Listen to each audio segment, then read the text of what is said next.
Episode 56 WB, July 24, 2024 Global Action Plan, UK Newly Elected Government and Pollution Abatement. In Episode 56 WB, 1 United States, 2 Arizona, 3 Michigan, 4 New York, 5 Oregon, 6 Canada, 7 United Kingdom, 8 India, 9 PM2.5 and Human Health, 11 United Kingdom Global Action Plan Newsletter, UK Newly Elected Government and Pollution Abatement. The King's speech, why does it matter for people and planet? 12 United States new federal grants could slash US climate emissions by nearly 1 billion metric tons through 2050. Main content.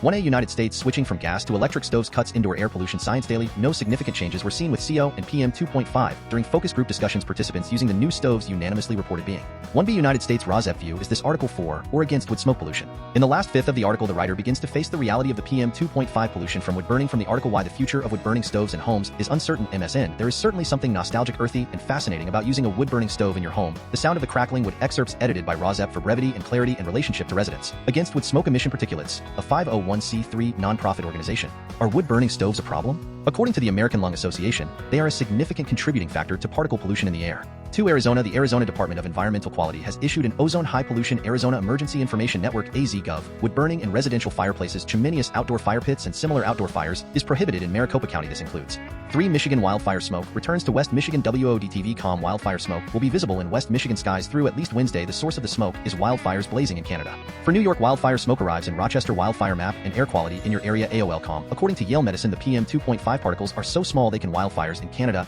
Alberta, British Columbia prompt evacuation orders. 5A Oregon air quality alert for much of southern Oregon. KQEN News radio smoke from the Diamond Complex fire. Wildfire smoke combined. Avoid using wood burning stoves and other sources of indoor smoke if possible.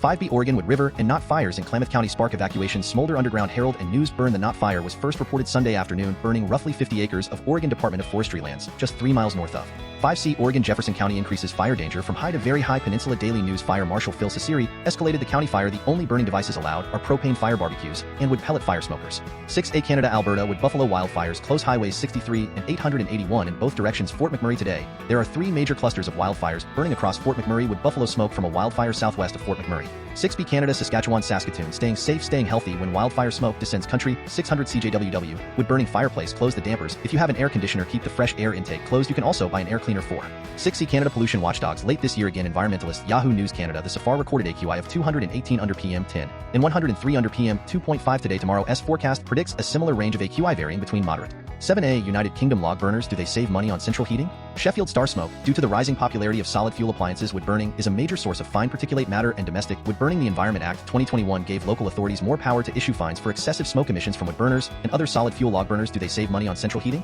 Warcher World Pollutants. Inefficient burning can lead to higher emissions. Wood burning is a major source of fine particulate matter and domestic wood burning. 7B United Kingdom RAWSEP view. A wood-burning stove ban is a common-sense, very reasonable and humane regulation of air pollution, and a ban can serve as an education for those who are out of touch with reality about the adverse health effects of wood burning on near neighbors. For those who are indigent wood burners, there are government subsidies of completely clean energy source of heat pumps that work down to 40 degrees below zero. From the article Excerpts, edited by RAWSEP for brevity and clarity in relationship to residents. Against wood smoke emission. Particulates, a 501c3 nonprofit organization. Poll of the day. Do you think a wood-burning stove ban is climate change madness? Great Britain. GB News vote now. Council slaps household with £175 fine for using wood-burning stove which emits unreasonable. The measures allow environmental health officers to issue fixed penalty notices to penalize emissions. Current rules restrict the type of wood burners. 7C United Kingdom Scotland ban on gas boilers and wood-burning stoves sparks heated debate. YouTube burning issue. Changes in legislation at the start of April mean oil and gas boilers are now banned in new-build homes, as are wood-burning stoves, as a sole source ban on gas boilers and wood-burning stoves sparks heated debate. SDV News. 8A India. Delhi air you're breathing is third worst in country. Times of India. Faridabad recorded 103 micrograms per cubic meter on average in that period. PM2.5 in city. According to the analysis, 140 cities were featured in 8B India. Why Meghalaya's Burnayhat is most polluted city in country. Explained. News 9 Live. PM2.5 levels alarmingly high. According to the data, the average PM2.5 levels in Delhi's air is 102 micrograms per cubic meter, the most polluted. 8C India. Air quality improvements in India partially due to weather. University of Reading. We found about 30% of the reduction in PM2.5 pollution can be attributed to meteorology. This is concerning because these favorable weather patterns. 8D. India. Delhi country's third most polluted city in first half of 2024. Korea data. Hindustan Times. PM2.5 standards of 40 micrograms per cubic meter in all 256 cities exceeded the World Health Organization WHO PM2.5 annual standards of 5 micrograms per cubic meter. 9A PM2.5 and COPD. Don't believe these 7 common myths about COPD. Everyday health. Smoke exposure from coal or wood-burning stoves. Secondhand smoke. A history of asthma and underdeveloped lungs, according to the American Lung. 9B India. Delhi third most polluted city in India in first half of 2024 says report. Times now. PM2.5 levels averaging 102 micrograms per cubic meter among 200 256 cities, analyzed 163 exceeded the annual PM2.5 standard, and all surpassed WHO's PM2.5 annual. 10 Climate Forward newsletter, July 23, 2024. Can Harris finish Biden's climate agenda? Excerpts edited by RAWSEP for brevity and clarity in relationship to residents against wood smoke emission particulates, a 501c3 nonprofit organization.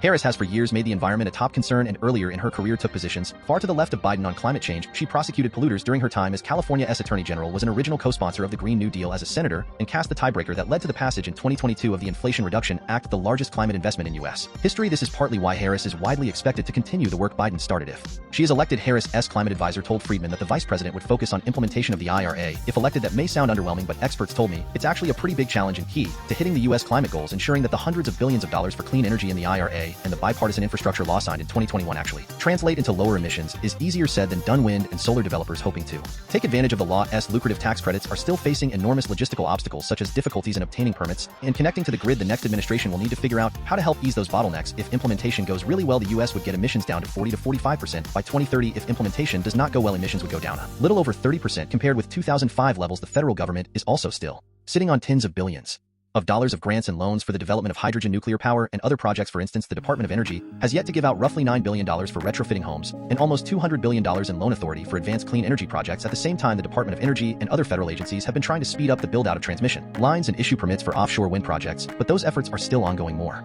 regulation. You may have noticed that none of the above get the U.S. all the way to fulfilling its 2030 goals, let alone its aims to reach net zero emissions by 2050. That big gap is explained in part by sectors that are harder to transform, such as industrial plants, buildings, and agriculture. Experts say that it's very likely that the industrial sector will be the largest source of pollution in the country by 2035. All regulations issued by the Environmental Protection Agency, including planned ones, are more legally vulnerable after the Supreme Court limited the authority of all federal agencies in a major ruling last month. There is the possibility of a second climate investment bill that would issue grants, loans, and tax credits for the industrial sector to use greener technologies. Someone who oversees the Sierra Club's lobbying efforts said an ambitious administration could end billions in fossil fuel subsidies, but no president could enact all of that alone. Most of those ideas would require approval by Congress. A helicopter flies over a burning forest. Canada evacuates Jasper National Park as wildfires burn in Alberta. Large blazes in the province have led to the evacuation of thousands. People standing and sitting under a misting tent on a city sidewalk. The Oregonian via Associated Press. The Northwest bakes again, but relief may be coming for some areas after a blistering weekend, particularly in inland areas farther from the coast. Cooler temperatures are expected beginning early this week. July 21st was the warmest day on record according to the European Union's Copernicus Climate Change Service. Daily global average temperatures hit 62 Fahrenheit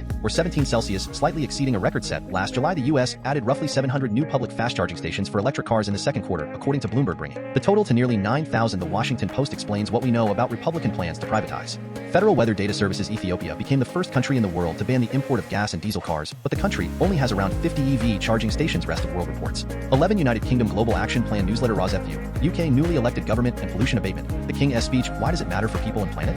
Excerpts edited by RAWSEP for brevity and clarity in relationship to residents against wood smoke emission particulates, a 501c3 nonprofit organization. July 27, 2024. We have just elected a new government, and it is attempting to hit the ground with the engine already fully revved up. Keir Starmer, the new prime minister, promised to take the brakes off Britain with more than 35 new laws. Unfortunate vehicle-related metaphors aside, whatever you do, wherever you live, whoever you work for, something on today's list will affect you.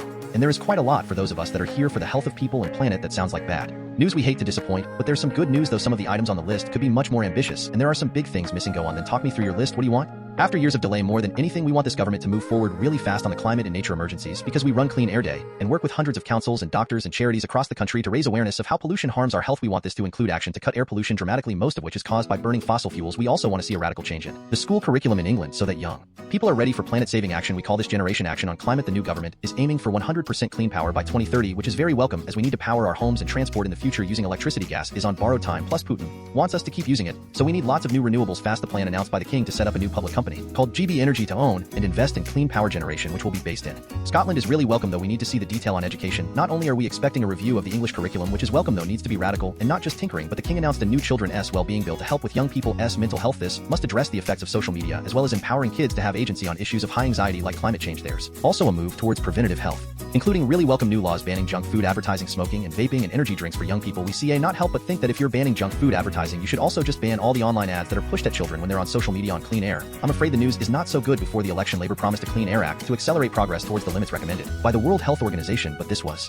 not in their manifesto, and it was not in the King's speech. This means we need to step up our efforts to campaign for clean air. Some of the items in the speech will help plans to allow councils to take bus services back under local public control, and the renationalization of rail should mean better, more frequent, and hopefully cheaper public transport. The King also announced new devolution and planning laws laws, and these might create opportunities to get wood burning phased out in urban areas. And to give local authorities new powers and resources to cut air pollution faster, we would want to see measures on preventative health include clean air and more access to green space for everyone. But there is not legislation as such in this area, so we will need to press for policy changes on the face of it. You would not think workers' rights has anything to do with people and planet, but at Global Action Plan we are strong believers that everyone in the economy should be treated with fairness and compassion. We think this links to people treating the planet better, so it's welcome. 12 United States new federal grants could slash U.S. climate emissions by nearly 1 billion metric tons through 2050. Excerpts edited by RAWSEP for brevity and clarity in relationship to residents against wood smoke emission particulates, a 501c3 nonprofit organization.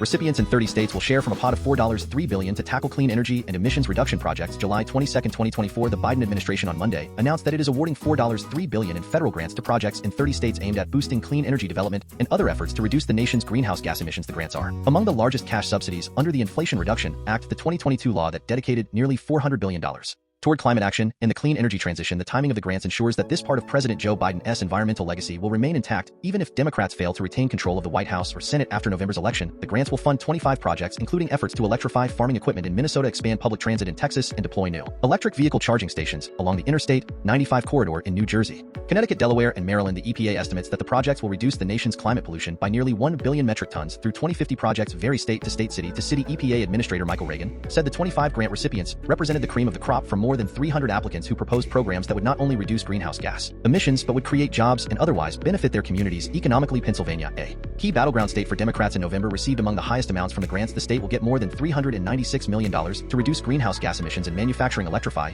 and improve energy efficiency in buildings, reduce landfill waste, develop carbon capture technologies, and build out more battery storage. Minnesota too will receive funding to improve building energy efficiency and accelerate the electrification of various industries and sectors. The state also plans to use the nearly $200 million it was awarded to restore and protect important carbon sinks using new climate-smart agriculture technologies and restoring degraded peatlands. Similarly, Connecticut, Maine, Massachusetts, and Rhode Island will use their combined $450 million to install energy-efficient heat pumps in buildings. Other states such as Illinois and Michigan will use their funding predominantly to build new wind and solar farms and install more battery storage. Illinois received more than $430 million and Michigan received nearly $130 million for those efforts. North Carolina will oversee a $420 million grant awarded to a coalition of conservation groups, including the Nature Conservancy, to preserve, enhance, or restore more than 200,000 acres of the state's coast forests and farmland, as well as other conservation efforts in South Carolina, Virginia, and Maryland. It was not only states that received grant money. Much of the funding went to county and city governments, as well as community organizations and nonprofits. A regional agency representing several Southern California counties received nearly $500 million, making it the largest recipient of Monday's announced grants. That agency plans to use its funding to help electrify business fleets in the state and reduce pollution in disadvantaged communities. Two Ohio cities, Cleveland and Painesville, plan to use their nearly $130 million to retire a century-old coal plant and install new